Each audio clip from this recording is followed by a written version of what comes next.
Hey guys, I'm Hallee, and I'm Jamie. and this is Literal Nonsense.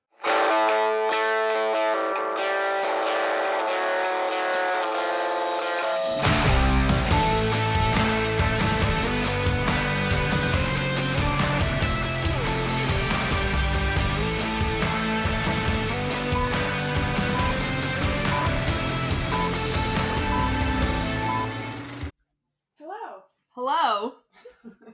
So, we clearly have much things going on right now.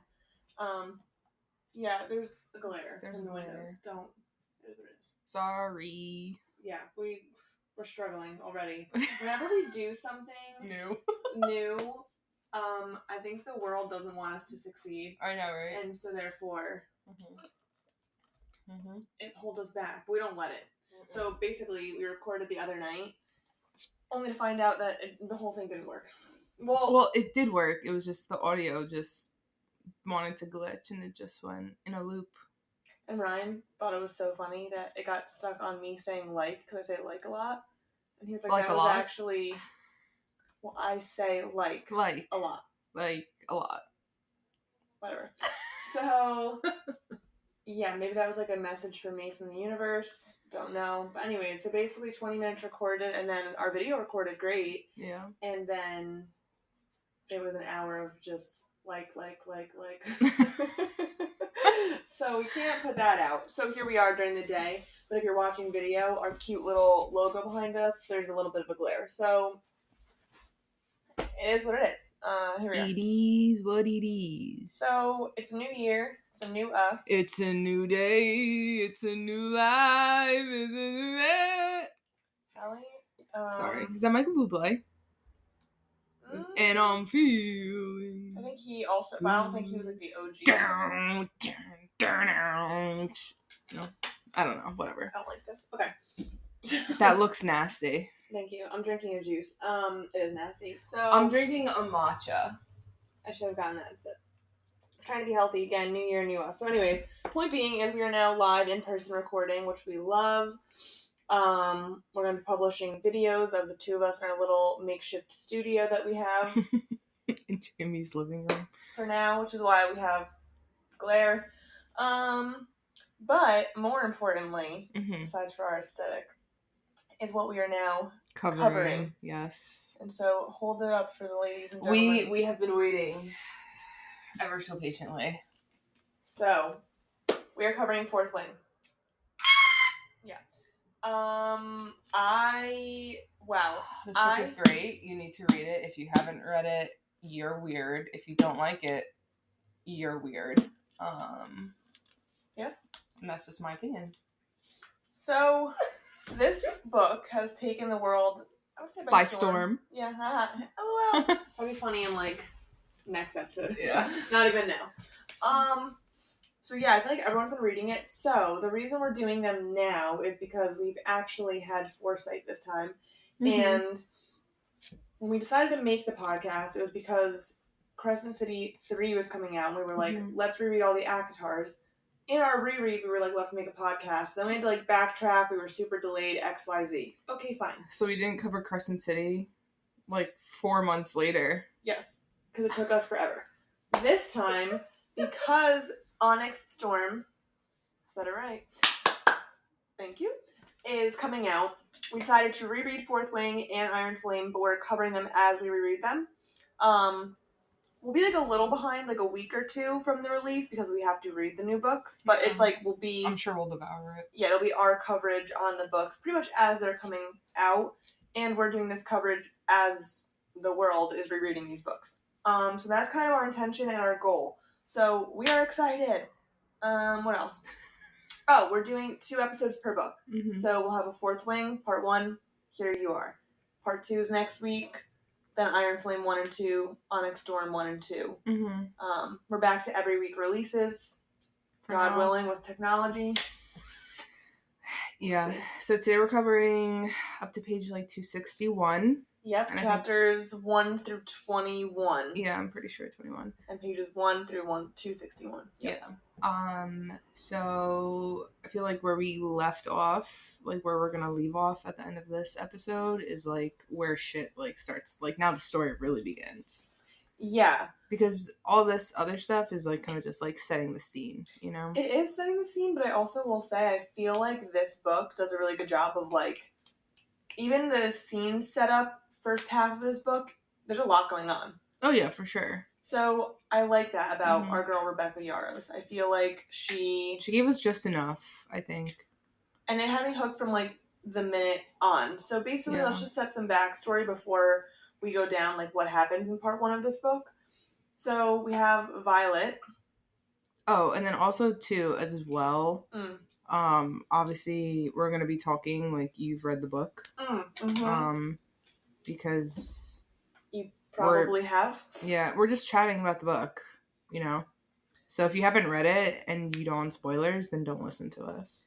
The only thing we won't say is probably like Xaden's second signet, because I just feel strongly about that for no particular reason. A lot of people feel very strongly about that. Because we don't know what it is. No, we do know what his is. We don't know what Violet's is yet. So, like, we'll also be theorizing in these episodes. We'll still do our normal episode breakdown, like going chronologically and just saying our reactions, but there will be spoilers, kind of similar to like an ACOTAR-ish episode. Just this is like our second time we're doing like a deep dive fantasy theorizing. But we're not going to go like step by step of what the story is. No, because we didn't enjoy that. Yeah, my brain hurt. That's like really extra. So that's kind of what you're in for. So here you are. So let's start with just a breakdown of like what this book even is. So we have our main character. Her name is Violet Sorrengail. Violet Sorrengail. Yeah. She is our main character, and she gives main character energy for sure. She gives main character energy. Yeah. So she's in a world. She lives in like a war college, and basically in this world, they have 4 choices. When they turn 20, it's called conscription day, and they can pick a quadrant to go in. So it's either the infantry, the healers, the scribes, or the dragon riders. Hello. There's an obvious choice here, I feel.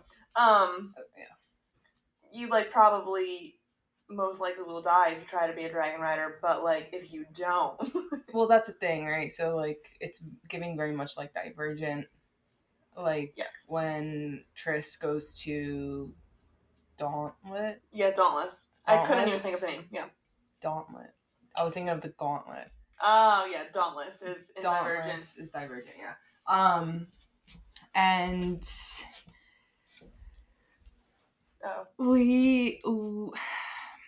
I feel like there's not much room to like create new things in fantasy. You know what I mean? Yes. You kind of like you have your fantasy elements.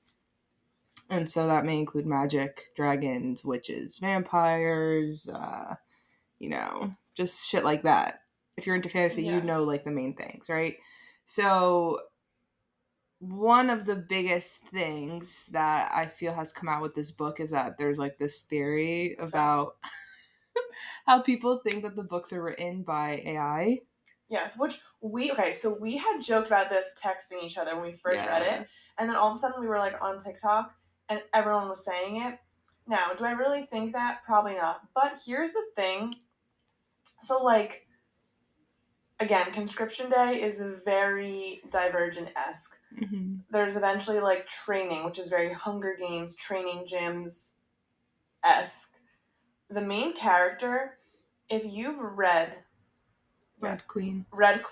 I was like, felt like I was repeating myself, but it was not. Yeah. So if you've read the books Red Queen, Maven in those books is like frail, fragile. She has like long brown hair that turns into silver, like wears it in a braid, and has like a very specific power, which I won't name yet.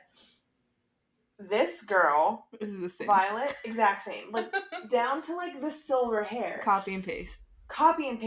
So like that really was a hang up for me when I first started, because let me just first say, I like this book leaps and bounds more than Red Queen. I didn't even finish Red Queen. I wasn't into it. Didn't like it. Yeah, I'm a loser. I'm a failure. It's fine. Are we saying boo to the series? Booty you. Oh, okay, cool. I liked Red Queen. I read the first 3, and then I was like, I can't do it anymore. I know. So whatever. You were like, take your books back. Yeah, I was like, I get them out of my sight. So I guess my point is I like this book way more than Red Queen, but I started this book like pretty much right after I was trying to read Red Queen, and I was like, oh no, it's like the same character. But Red Queen is also YA. That's true. Like, yeah, this is done 100% better. But I just think the writing's a little bit better too in Fourth Wing, I think. A little. Jesus. I didn't have trouble reading Red Queen though. But maybe I felt like I was talking to a child. Well, YA. I just didn't like it. I also argue why authors write that way because that is their intellect, but that's besides the point. Not all of them. That's crazy. Okay, but to be fair, like, Harry Potter is like a YA book. I don't feel like I'm like talking to a middle schooler. You know what I'm saying? Mm-hmm. Like, they could still use normal. Maybe because she's British. Who? The writer. J.K. Rowling? Yeah. Oh, I thought you meant like Red Queen, and I was like, so is J.K. Rowling. No. Okay, got it. Maybe she's more proper. Okay, fine. But point being is I just had like a hang up right away with these books, just in the sense that like it was a mishmash of every fantasy book come to life. So I got over that. Like pulled like little things from like each series. Which, oh my goodness, my little cat running. Which, to be fair, like you said, like there's certain things in fantasy. So, to be honest, there's not like you have to kind of take things like dragons or dragons, like, you know. Yeah. So I will say, at first that was kind of my like, ooh, I don't know, but I got over that really quickly, and then it's like great. So I think push through, and I think the world that Rebecca Yarros creates this book is like unmatched. 10 out of 10. Yeah. Also, though, with Rebecca Yarros, like, if you're a big ACOTAR fan, she definitely doesn't write like Sarah J. Maas. Sarah J. Maas is way more descriptive, and I would argue she's more, like, flowery as, like, a writer. I was use flowery as the word as really? well. Yeah. Rebecca Yarros isn't like that. Like, her writing isn't, like, la la. No, but I also that's think fine. That's perhaps if she did this purposely for this, that's a testament to like she's smart, because this series doesn't. Well, it's also extremely different than ACOTAR. Require like ACOTAR, you need flowery, right? Because it's a lot of magic and like the Fae lands, whatever. Yeah. If you're in a dragon riding war college, I don't need flowery. So like, yeah, I imagine Fourth Wing having like that what's it, like, not a film filter as like Twilight. Yeah, even darker. Yeah, a little darker. Like purple. Yeah. Like Game of Thrones meets Twilight. Like if those like two filters had like a baby, I think that would be. Ooh, I like this. It. Yeah, I like it. So that's kind of just like overview. Now let's lay down the law here. What's going on? Yeah. So we have Violet Sorrengail. Violet Sorrengail. So she has a sister, Mira, who's also a writer. She had a brother who died, Brennan, who was also a writer. And they were her family's very well known because their mother, she is a general for Navarre, which is the country that they're in.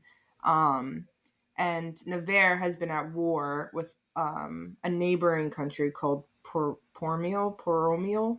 Oh, also, as Hallee's saying this, yes, you're right, but disclaimer on top of the spoilers, we cannot pronounce anything. We don't mean to be disrespectful. We don't try to be mean. We just can't speak English. So that's that. Okay, going on. That was it. Quick little caveat. Well, because that's also another thing, is that people were coming at Rebecca Yarros saying that she was mad ignorant about like how to pronounce these names because of like the origin of the names. A lot of dragons are like Irish and Celtic sounding. Yeah, like I think it's in Scottish. Maybe. Like, so I don't even. Yeah, maybe. Like that general area, like that type of vibe. Yes. And people were gunning at her at TikTok. Yes. So we're not trying to do that. We just don't know how to speak. So yeah. Anyways. Yeah. So what's her mom's name again? Do we know her name? Sorrengail. I don't think we learned it yet. Maybe in the second book. Yeah. So her mom is like uber bitch. She sucks. She literally is an uber bitch. The devil. Yes. And so basically her father. What? What? Come here. What the hell? Oh. We have a visitor. Just love me. Okay, well, as Hallie's talking, so her father, Violet's father, was a scribe. So he, like, wrote down the histories and all that stuff. Now, her mom, after Brennan died, he was a rider, as Hallee mentioned. All the riders have, like, cool powers called signets. Brennan's, he was a healer. Mira can, like, repair the wards that protect their, like, country. And her mom, I forget what her mom does. But anyway, so after Brennan died, apparently the dad went into, like, sadness, Like a deep disarray. depression. Yeah. And so then the dad dies. So now all of a sudden, on conscription day, which Violet's trained her whole life to be a scribe with her dad, on conscription day, she found out a little bit beforehand, but her mom's like, "You're going to be the rider quadrant." Yeah, she was like, was "You like, have to." Didn't give her a choice. Mind you, Violet's described as frail. This is like a test of like your physical capabilities at every step of the way, and like people just die constantly. I think like 400 people join, and I think like by the end there's like 70. So like you're most likely gonna die kind of situation. So yeah, so that's kind of. But the glory of bonding to a dragon is unmatched. So you take you. It really plays on your ego, you know? It's like, of course I have what it takes. Yeah. And then everyone dies. Well, and that's a lot of, like, that's, you know, the issue that, like, Violet is having because she knows she's not, like, she's tough, but, like, her body is just small and frail, and she is not, like, these beefy, crazy people who are going out for. Well, and they've been training their whole lives. Yeah, and she hasn't. So she knows she's at a disadvantage. And so I feel like a lot of this first book, at least, she's struggling a lot with, like, imposter syndrome. For sure. And so the book opens up with this, and we're like, oh, great, keep it moving. So it's conscription day. Now, the first task for dragon riders is to walk across this thing called a parapet. Yeah. Which is like a stone balance beam on crack. Yeah, above, like, a gorging ravine. So, like, if you fall off, you're dead. Right. And so Violet's like, well, this is shitty. Her sister, like, helps her, gives her, like, some shoes, gives her, like, this cute, like, dragon scale vest, and is like, people will try to stab you, make sure you wear it. And I'm like, oh, we're really just trucking right along. Well, because, like, they're also, like, kind of, like, against each other as well. Like Hunger Games. Because, you know, there's only limited amount of dragons, and not all of the dragons go out to bond, like, every year. So it's kind of like... survival of the fittest. Yeah. Literally. Yeah. So Violet's walking across this fucking balance beam thing, and she's doing fine. She, like, slips a few times and is like, wow, this is terrifying. One of the first characters that we meet, like, in her little cadet crew is this asshole, Jack Barlow. And he's behind her on the parapet, and he's like, I'm coming for you, and he's, like, running after her. Yeah, and I'm like mad weird. Like, right off the get, like, he's icky. Yeah. Well, he's just, like, violent as fuck and, like, ready to kill everyone. On the parapet, oh my god, sorry, I forgot. On the parapet, he, like, waits for the guy behind him and just chucks that motherfucker off the side. Yeah. Like, so he's just a psycho. Yeah, he's evil, sociopathic behavior. Yeah, just literally straight up, like, serial killer vibes. Yeah. But before Violet, like, goes to the parapet, her sister tells her to, like... Yes. She's like, don't make friends with anyone, and then find Dane and stay the fuck away from this guy named Xaden. My cat is stuck in your sweater. Oh. I help you. So Dane is Violet's childhood friend. There you go. Jesus. And he's a second year. Sorry. Hallie's stuck with my cat. Okay. So Dane's a second year. He's Violet's childhood friend because his dad is I think she just... Oh no! She messed up your shirt? Yeah, but I think she just scratched my boob. Like, hardcore. Man. Please hold. We're checking out for boob scratches. You alright? I can't really see. Alright, well, you're gonna... If you start bleeding through your white shirt... That will suck. I'll let you know. Yeah, let me know. Alright. Oh, Dane. Jesus. So Dane is Violet's best friend. Atos. He's Violet's best friend. His dad is her mom's second in command. So they grew up together. They went to, like, all these, like, political parties and stuff together. They're, like, buddies. So... her sister's like, fine, Dane, he's a second year, he's a year older. He'll help you out. It's also, like, Violet's, like, first, not, like, love, but, like, childhood infatuation. So we're like, all right, fine, Dane. Yeah. And then it's like, stay away from Xaden. Now, Xaden... So immediately you're like... I refuse to stay away from him. Who's Xaden? So Xaden Riorson. He is the son of... Think of like a Greek god. Well, yeah. And that's Xaden. But like, as far as his family, he's the son of Zen Riorson, and he was the leader of like these people that were rebelling against... They weren't like... That went to like a terroristic group, but they were like... There's like it's like a territory within like Navarre. Yes. And they didn't agree with like... It was called like Tirandor, right? Mm-hmm. And so like, I don't know, they were beefing and they created like a rebellion and like an uprising. Yes. And the generals of like Navarre like shut them down essentially. Mm-hmm. And killed all the parents, and then all the children were like marked with this rebellion relic. Yeah. A tattoo. Basically, that says like, you know, anyone who you come really across. Shamed. Yeah, like it's like wearing a scarlet letter. Just really sexy, badass scarlet letters. Yeah, so like, and I feel like the vibe though of like all the rebellion children is like very like they're dauntless. Yeah, they're like the outsiders, but they're like super sexy and like... Yeah, like all of them. Hardcore. Which I argue the riders in general are just like that. And they remind me of like a biker gang. Yes. But one of the stipulations of these children of the rebellion is that they have to join the Rider Squadron to either A, prove their loyalty, or B, like, die. So, fine. And Xaden is the oldest of these children. And there's 107 of them. Well, yeah, we find that out a little bit later. I mean, I just know this, so I feel like it's good backstory, because I just read this, like, 5 seconds ago. So, cool. Anyways, there's a bunch of these fucking kids. So, and they kind of, like, stay within, like, their group. Yes. You know, they don't really hang out with, like, the other people. Right. Because, you know, everyone everyone hates them. Right. Because they're like, are you guys sketchy still? Like, do we, whatever. Exactly. Do you have a vendetta because we killed all your parents? Which, like, yes. So, Mira tells Violet to stay away from Xaden. One, because their mom killed Xaden's dad, but their dad killed Brennan. So, like, the two of them are, like, beefing because everyone's killing each other. Yeah, so, like, their families got beef. And Violet's like... Okay, because Mira basically is like, the second he gets a chance, like, he will kill you. Yeah, so immediately, you know, if Violet already didn't, like, measure up to what she has to do to survive, like, now it's, like, 10 times worse.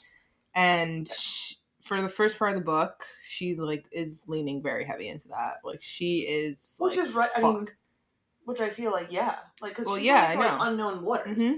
So, yeah. But I feel like everybody else, like, does a really good job of, like hyping up, like, not the aura, but, like, the name of Xaden, right? Everyone's like, stay away from him. Yes. And so, yeah, before she gets on the parapet, she does run into him. And... so she's drinking the Kool-Aid. She is. And you've mentioned this a bunch, that, like, similar to Feyre, she knows who he is. And she's like, that's the most beautiful man I've ever seen. Oh, yeah. So the first time she sees Xaden, so she crosses the parapet, she survives, so now she's a cadet. Jack is right behind her. In the Rider's Quadrant, yeah. And she spots Xaden, and she describes him as, like, the most beautiful man she's ever seen. Which is the same thing Feyre said about Rhys. When they knew they were, like, bad. Or thought they were bad, or whatever. Well, she said that even before. Well, yeah, like, I'm saying, like, they, like, get, like, a... kind of like a intimidated vibe from these guys, but, like, they're describing them, like... I like how, like, that's, like, the first... Yeah. Like, just completely, like, starstruck. Yes. Which I was like, I now am starstruck as well. The Earth is tilting off axis. Which is how I feel reading about Xaden. Yeah, and then also, I'm sorry... You're telling me you have to see the most beautiful man you've ever seen and then walk across a balance beam? I would actually die. No, she sees him after. No, she's writing the names. Well, she does see him after again as well, but she sees him, like, right before. Oh, and yeah. he's like, go out there. And I'm like, that would be it. Yeah. Or do you perform super well because you're like, that would be so icky if I fell and he saw it? You know? Like, embarrassing. it's kind of, Well, it wouldn't matter because she'd be dead. No, I think that sheer embarrassment would keep me alive. Like, thinking of, like, this really gorgeous man seeing me fall off a balance beam, I'd be like, okay, like, I really can't die this way. Yeah. Mm-hmm. I think that would keep me going. Yeah. Well, she does. She does go. That probably is why. And she makes it. So now she's a cadet, and now she's, like, in the Riders Quadrant. She finds Dane. My silence is heavy about Dane. Off the get, me and Jamie had different feelings about Dane. She immediately hated him. Yeah. You hated him way before I did. Yes. Okay. I would say I didn't. Like, way before I did. I didn't immediately hate him. I hated him way before Hallee. I think you hated him in, like, the 5th chapter. Yeah. Well, okay. So for all of our Throne of Glass girlies, he gives me strong Kale energy, and you know how I feel about Kale. Oh no, you don't. We don't do those books. I know how she feels. Right. It's very widely But known. most people don't like Kale, which is, like, unfortunate. Okay, because here's my thing. We're going to talk about Dane as we go on, like, in depth. But they both give me that same, like, rule-following, higher-than-thou, bullshit fucking vibe. So, for example, spoiler for Throne of Glass, if you haven't read it. They're just, like, goody two-shoes. Like, Kale finds out that Elan's a fucking assassin, and then he's like, oh, but you kill people? Yeah. And he's like, don't do that. And she's like, that's my job. Yeah. Like, whatever. So, Dane, again, we'll talk about all the ways that this motherfucker pissed me off this book, but we can start right now, because she gets in the fucking quadrant, she's now a cadet, and he's like, you gotta go home, Violet. Mm-hmm. Like, let's get you to the scribes. Like, you can't do this. Mm-hmm. And I was like, okay, I'm not loving. I think I liked Dane in the beginning. The same reason why I liked Kale is because they give very much, like, boy next door energy. And, right, like, I do enjoy that trope. It's not, like, my favorite, but, like, I do like it. But then I end up, like, not liking it because then they're annoying. You know what I mean? Right, and at the beginning, it was more of, like, he loves her so much, he wants to save her. Like, yeah, great. He's her longest friend. Like, you know. But I think Violet's internal dialogue is also what turned me off today in the beginning, because even in the beginning, she's saying to herself, he's known me the longest and he thinks I can't do it. Like, what does that say about me? You know, I need him to have confidence in me. Like, yeah. So her dialogue is also making me like, you're right, girl. Mm-hmm. But, like, I think that's the problem, is that Violet, like, doesn't know if she can. Right. But it's not helping that the person you want to, like, hype you up is like, well, of course, you're gonna fucking die. It's giving, like, Tamlin, you know? Like, you have to stay in the house and you have to, you know, can't leave the grounds. But again, same thing with Feyre. Like, you know, they want to go out and be more and do more, but, like, internally, they don't have that confidence. So they are also going back and forth, you know? Correct. So, like, I feel like... It's not helping for having a partner that's, like, going to repress you. No, but I think, you know, the moral of the story in that case is, like, you know, you kind of have to fight for yourself kind of thing. Yes. And I also would argue that Feyre in the beginning didn't hate it right away, like, being doted on or whatever. Violet is way more of a badass than Feyre, like, ever could hope to be. Yeah. Just even from the get. Like, Violet, and in this series in general, just has more of that, like, fuck you energy. Like, Violet's cursing people out from day one. Yeah, like, it's giving Bryce from Crescent City. Yeah, even more so. I think Violet's, like, really, like, packs a punch. Mm-hmm. Like, she, like, really says... Bryce gives me almost, like... You know. Bryce kind of gives, like...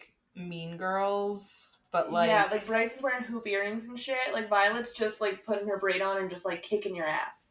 Like, I would almost compare Violet to more of, like, a Nesta-esque. Not as mean and bitchy, but, like, in the good attributes category. Okay. In my mind. Mm-hmm. You know, Bryce is, like, Violet's not putting on makeup. Mm-hmm. She don't give a fuck. She's just hot naturally. Yeah, well, then I would say that she's kind of like Aelin in that respect. Okay, fine. From Throne of Glass. Yes, I'm down with an Aelin but vibe. Yeah. Yeah, Aelin. Okay. So anyways, that was long-winded. Yeah. So Dane already is pretty much like, Violet, you gotta leave. And she's like, I'm good, brother. Like, leave me alone. So now they are all officially cadets. Now there's a various variety. I don't know what I was gonna say. I said both at once. There's a variety of things they have to do to, like, become riders. So their first activity, challenge, whatever, they have to do like hand-to-hand combat on these mats. Yeah. Which again, super Hunger Games. And Divergent too. Yeah. When they're practicing. Right. You know. I don't know why it was giving me more Hunger Games than Divergent, like right off the get in my mind. I don't know why. I feel like it's more Divergent for me personally, but more Hunger Games in the aspect of like they're trying to kill each other. But you know, since they're like at this school, it's called Basgiath. Basgiath. Whoa. I'm just trying to think of like all the ways you could say it. Wow. That's like the college they're at, but like they're going to class. Like they have a few classes they have to do, and they have the training, like weight room. They're fighting each other, learning how to like use weapons. Yeah. So it's like they're busy 24/7. And in practice, they quote unquote can't kill people, but of course, fucking here comes Psycho Sid and snaps someone's neck. I'm talking about Jack, just in case we missed that. Yeah. Snap someone's neck in practice, but once the real challenges start, like you're supposed to only submit them, but you can kill them. Yeah. So Violet, again, our little weak duckling we have, her theory is she signs up for kitchen duty and she starts poisoning everyone. Yeah. But like just to like make them weak or sick. Yeah. She's not killing anyone. Because I think Violet, you know, she doesn't want to hurt anyone, but she doesn't want to die herself. So she's doing just enough to get by. But Violet's also super smart because since she was training as a scribe her whole life, you know, she gets up an hour earlier than everybody else just because I guess their schedules. And so she was like, okay, like if I'm up an hour earlier, I could do kitchen duty, and then that will give me the easiest access to start wiping out my opponents. Because before she went across the parapet, Mira gave her this, or no, after. Isn't it in her books or something? Oh, yeah, it's under her pillow. Yeah, there's a book. It's called the Book of Brennan. So it's a book that Brennan wrote to Mira when she was entering the Riders Quadrant. And it's just like tips and tricks about like how to survive. Kind of like, what was it called? Ned's Declassified School Survival Guide. Yes. Exactly like that. And Jack Barlow is totally Coconut Head. Oh my god. But like, if Coconut Head was a sadist. I hate that idea. I hate it. I hate it so much. Anyways, but so she learns that she can find out who her opponent is going to be. You got it. For the next week. So she's like, I'll poison them. So easy. She poisons them, and she gets all the poisons from, you know, herbs and flowers around the college. She's grown up here, so she knows like the land, whatever. And so on one of her little ventures to get these poisons to make her opponents weaker, whatever. Just like sprinkle a little fairy dust over the scrambled eggs. Right, exactly. She's up in a tree and there's a meeting, and it's like Xaden, and then his two best buddies are Garrick and Bodhi. Mm-hmm. So immediately she's like, what's going on here? Because, you know, a group of 3 or more rebellion children is illegal. They'll get executed. I think 3 is okay. Yeah, more than 3, not good. Yeah. So it's the 3 of them, and then all of a sudden all these fucking first years start coming out of nowhere. Yes. And she's like, oh shit. And now she listens, and they're just chatting. Like, he's like, you tutor him in history, you help them in hand-to-hand combat, like all very helpful things. And so as she's listening... He's looking out for his own. Yeah, and as she's listening, she's like, this is not anything wrong. It's, like, not illegal, whatever. Okay, wait, also, before we go on, I think this is, like, a key, like indicator of, like, how... You know, Xaden has this aura of, like, you know, he's the bad guy, stay away from him, no one likes him, like, whatever, but, like, everyone's also deathly afraid of him. But his interaction with, you know, his group of rebellion kids, like, shows... his kids. shows, you know, he cares, and he's looking out for them, and he wants them to survive.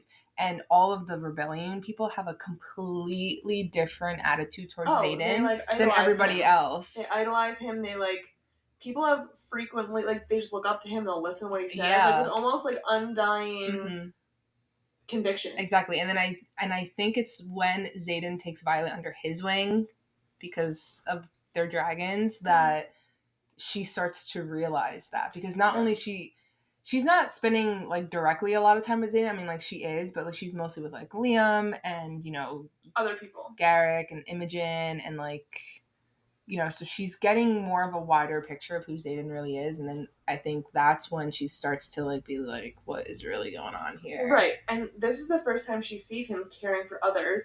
And I think indirectly or kind of directly for her as well, because they all leave. She hops down and he like catches her spying. Mm-hmm. And he's, are you going to tell anyone? And she's like, no. Because she considers telling Dane. Mm-hmm.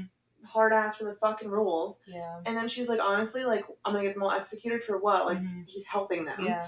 But and she decides not to, and he's like, I owe you one. And he's like, again, at this point, she's convinced he's trying to kill her. Yeah. And so this is the first time they're alone. It's nighttime, whatever. And she's like, oh, like, this is it for me. And he's like, oh, I owe you a favor. Like, not even just like, I'll spare you your life, but like, now I'm indebted to you. And I think she's kind of like, wow, this is not the person that like I was told. Like, even that slight, I don't know, favor he owes her back, or like the conversation or slight interaction has her kind of like, huh. Yeah. But this is also, I feel, where, you know, if you haven't read the books, it kind of flies over your head. But now that since we're rereading right now and like knowing all that we know from like the second book, this is almost like a first little sprinkle of one of his signets. True. Yeah. So we will reference his signet, his second one. Because I'm like, we'll tell you hints. We won't tell you what it is, but we'll see if you agree if these are hints. But yeah, that part specifically, you know, because she was up in the tree, they all leave, and she's like, oh, I'm good. She comes down the tree, and he's right there. Right, so how do you find her? You know? Think about it. Yeah. So now they're kind of and he takes her word. Yes. When she was like, I'm not going to tell anyone. And he was like, okay. Because... Right. And he's not the kind of guy that would just, like... be like, okay, and, like, moving on. Like, right. You know? That's, like, a risk for all of his people. So, okay. So now they're... But even that interaction as first-time readers, there's definitely, like, tension. But, like, a good kind of, like, sexual tension. Yeah. So that's already starting. Okay, so now, again, she's going through her mat contests, whatever, her, like, little trials. She's doing fine. She makes it through that. Now, the next, like, little trial they're given is the gauntlet, which is so fun. So the gauntlet is, like, American Ninja Warrior and Wipeout meets, like, death. On crack. Yeah. And I'm here for it. So they start practicing for the gauntlet. And once okay, so they have like some time to practice, and then they have to actually do it. Yes. And they're timed and whatever. And then after that is when they go and they have their first meeting with all the dragons. Right. So they have to like climb this vertical obstacle course wall, and it's on like, the side of a mountain. Yes. And it's supposed to be like parallel to what it's like to mount a dragon. So all these little tasks are supposed to like, you know. Yeah. So everything, some kind of trial for how it is to like mount a dragon. Yeah. So they get up this thing. It's not just for fun. Right. They get to the field and then they'll like are gonna be presented to the dragon. So this is like all like kind of one big. It's like a big deal. For their year. So they're practicing for that. Dane is still trying to get Violet out of the Riders Quadrant. Here's where I'm getting annoyed with him. Yeah. I wasn't as annoyed, but I was like, okay, like, you know, what's going on? I feel like his role in the beginning of this book here is, like, to kind of be like, oh, what's Violet going to do? What's Violet going to do? Because he's so adamant that she needs to leave. And there's a lot of moments where she's like, I can't. But then in her mind, like, she says, like, I don't know, like, am I worthy? Can I do this? Right. Which I think does a lot to, like, show her character building through the book. Even though the second book, she was kind of annoying. Yes. But...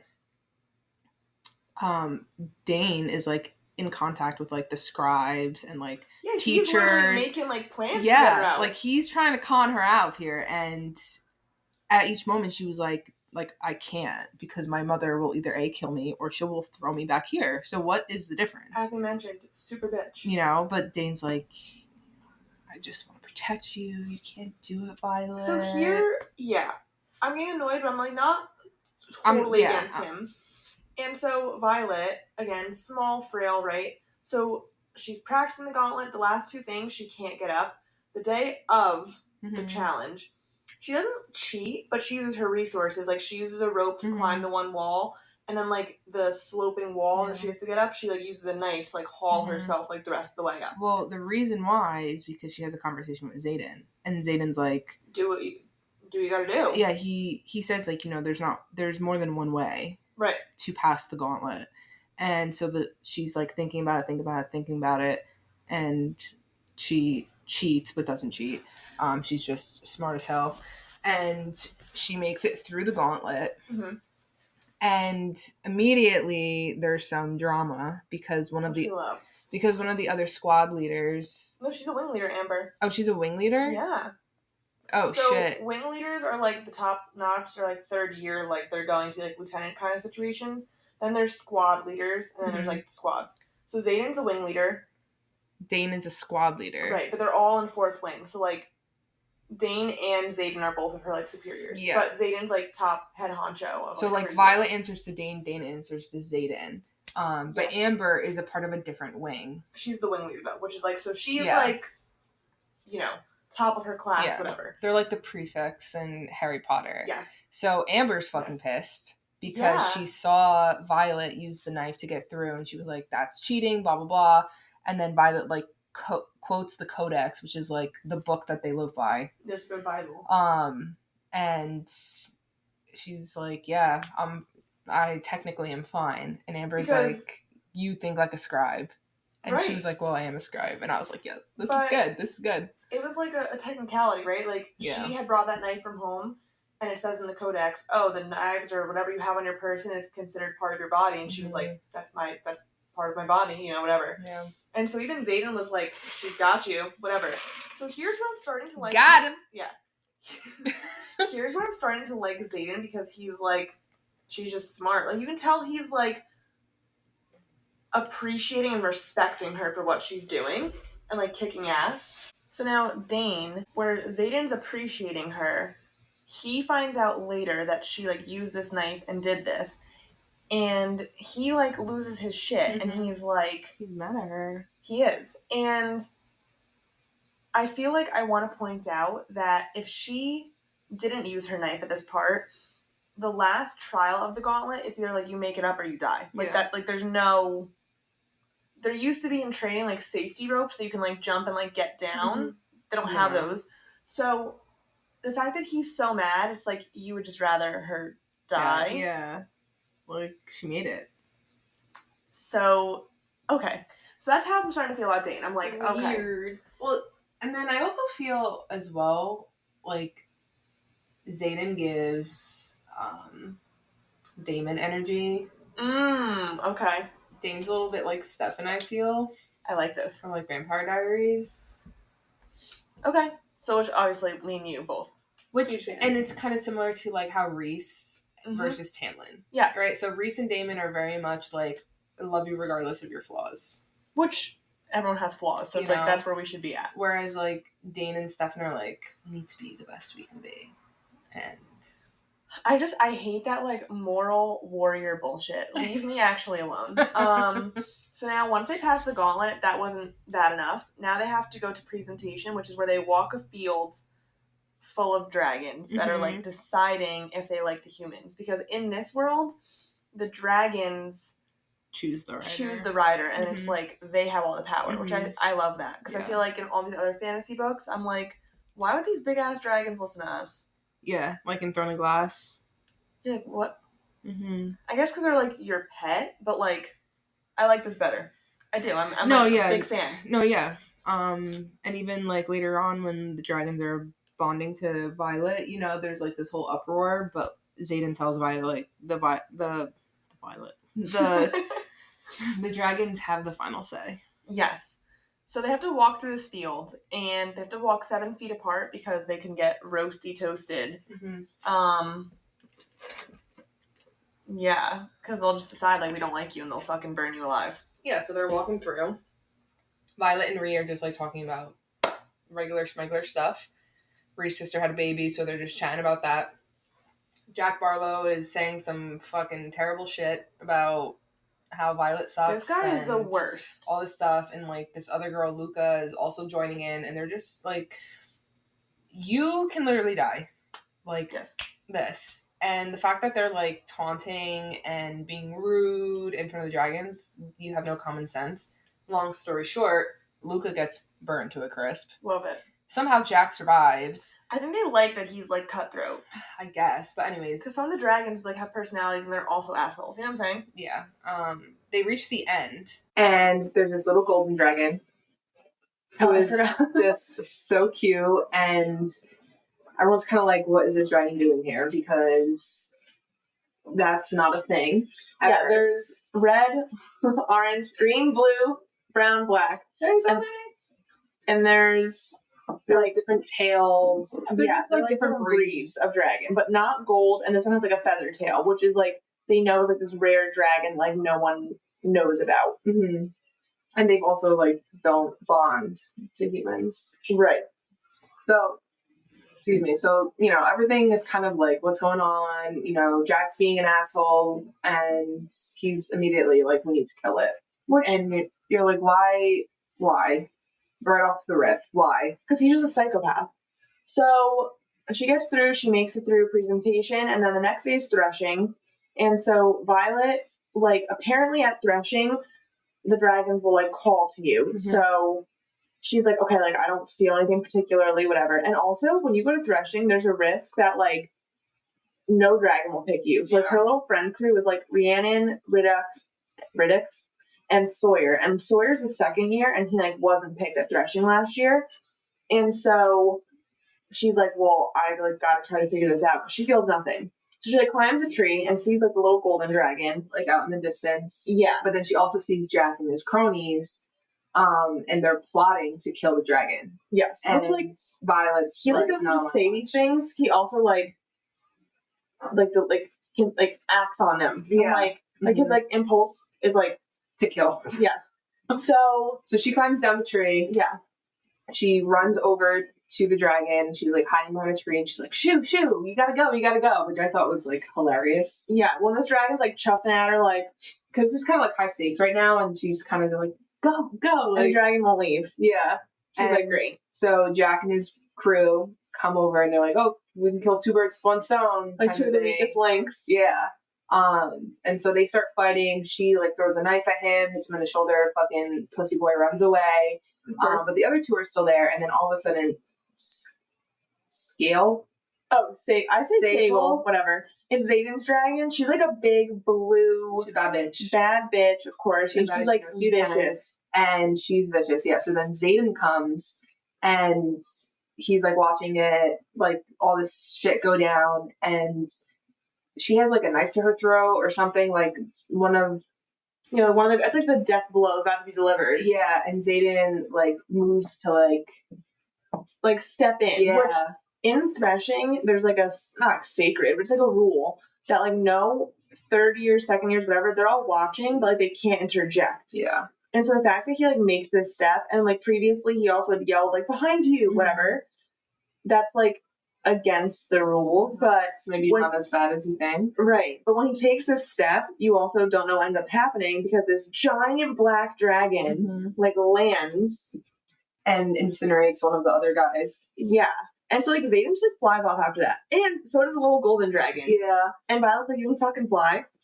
So now she's like with this giant black dragon, and she hears like a voice in her head, and he's like, get on. And you're like, what? Mind you, so his name is Tarn, which we'll learn.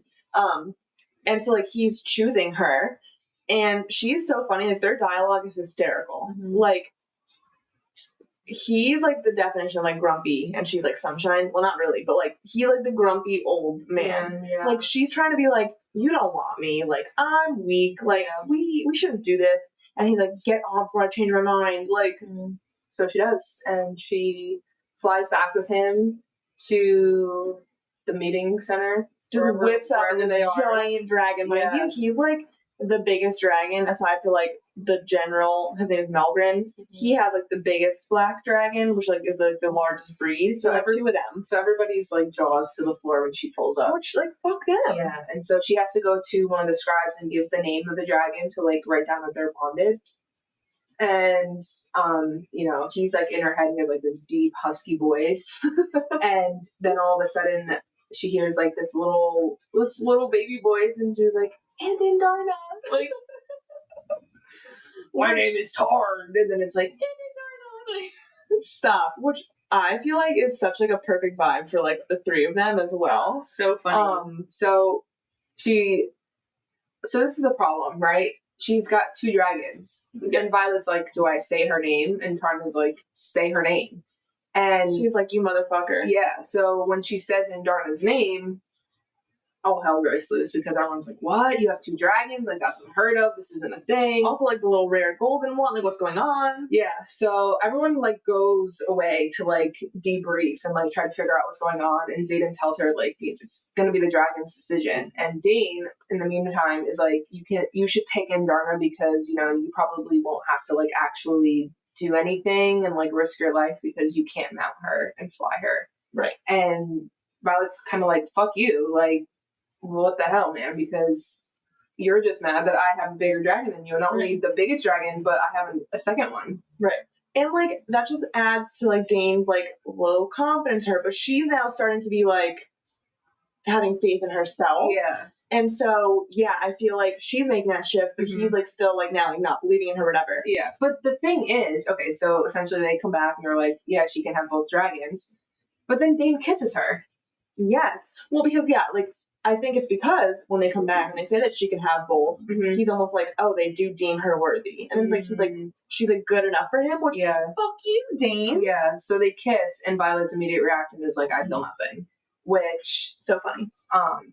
I feel like doesn't really happen in books. Like, the main character, even if they don't really feel anything or there's not really a spark, they'll still, you know, just mosey along until, like, something big happens. They're like, all right, no, this is not it. Yes. But, like, from, like, very upfront, Violet's like, yeah, no, this is not, no. I know. This is nothing that I thought it would be. And she's, like, kind of upset about it. Yeah, well, rightfully so, because she's been, like, it's like her childhood crush. Yeah, you know? Been pining for this man for years. So, but also at this point, I'm like, okay, Xaden's, like, full go. Go, Xaden, go. Because, like, those are, like, the two love interests, to be fair. Well, even though, like, they're still, like, bickering and whatever, like, that's very much so, like, the two main guys. And so, yeah, I feel like... But now the problem is that because Violet bonded to Tarn is mates with Sable. Yeah. And as we've mentioned, you know, if a dragon dies, the rider will die, but it's not always the other way around. So because the two dragons are mated, they have to be by each other or else they will die. The two mated dragons, if one of the mated dragons dies, the other one will die. Yeah, so that means the riders will die. Right. And so if Xaden dies, like, Sagal probably wouldn't die, but Tarn almost died the last time his rider died. And so my cat is... Why are you doing that? My cat's scratching the wall like a maniac. He's, like, talking about dragons. I'm a dragon. Tarn almost died the last time his rider died. And so every bond gets stronger, which is why he hasn't bonded or wasn't willing to bond, because he's like, oh, no one's going to, like, beat that. And so... now this is his, like, strongest bond. So now they speculate if Violet dies, Tarn will die. Then Sagal will die. Then Xaden will die because anytime a dragon dies, their rider dies. Yeah, so now it's like this foursome is connected and they can't. And something happens to one, they all are. Right. So now what we're leaving off is, like, she's now bonded to two dragons, one extremely rare one. And now, like, Xaden's life is tied to hers, and it's, like, his responsibility, like, forced proximity to keep her alive. And so, now that we have, like, this, like, kerfuffle going on, LOL, we're actually going to end here. Haha, joking. Tricked you. Because it's ACOTAR all over again. We actually want to kill ourselves. Any main series that means a lot to us, the world hates us. So, we have to figure out why the fuck technology hates us. And I'd rather us cut it here and figure that out. And also, it's like a good cutting point anyways. Yeah. I don't hate it. So I don't even know what page we ended off on. I'll let you know next episode. But we're going to cut it here that she's now bonded to Tarn and Andarna. And Xaden's life is now tied to hers, and he's taking it as his, like, personal responsibility to keep her safe. Yeah, which is the opposite of what he was supposedly doing this entire time, which is wanting her dead. Right. So let's see what happens now. LOL. Oh, how the tables have turned. Right. So we'll see you guys next week for part 2, which is actually like now longer than part 1. I don't know what's going on. We're riding on vibes, actually. So Yeah. Love that for us. We'll see you then. All right. Bye. Bye.